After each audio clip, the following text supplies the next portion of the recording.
অনেকক্ষণ ধরে আরে দেয়া দেয়া জুতেটা ডলতেছেন কিলে আপনার রুমে যে কাজটা করতেন হেললেন না? তুই তোর চোখ আমার জুতার দিক থেকে সরায় আবু কিতে দিয়া রে। ব্যাচেলর পয়েন্ট সিজন 5 এর নতুন পর্বগুলোর অন্যতম আকর্ষণ নেহালের প্রত্যাবর্তন। একই সঙ্গে শিমুল চরিত্রটিকে ঘিরে তৈরি হয়েছে রহস্য, যা ইতিমধ্যেই ভক্তদের মধ্যে ব্যাপক আগ্রহের জন্ম দিয়েছে। এবারের গল্প আবর্তিত হবে নেহালের ফেরাকে ঘিরে। কেন সে ফিরে এলো, তার ফিরে আসা কি কাবিলা পাশা হাবু ভাইদের জীবনে নতুন ঝড় বয়ে আনবে? আগের সম্পর্কগুলো কি বদলে যাবে? এসব প্রশ্নের উত্তর মিলবে নতুন পর্বগুলোতে।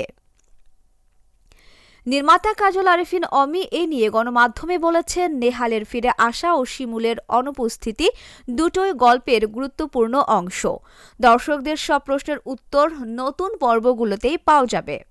প্রসঙ্গত, ধারাবাহিকটিতে অভিনয় করেছেন মার্জুক রাসেল, জিয়াউল হক পলাশ, চাষী আলম, মিশু সাব্বির, তৌসিফ মাহবুব, শিমুল শর্মা, সাইদুর রহমান পাভেল, এরফান মৃধা, শিবলু সহ আরও অনেকে।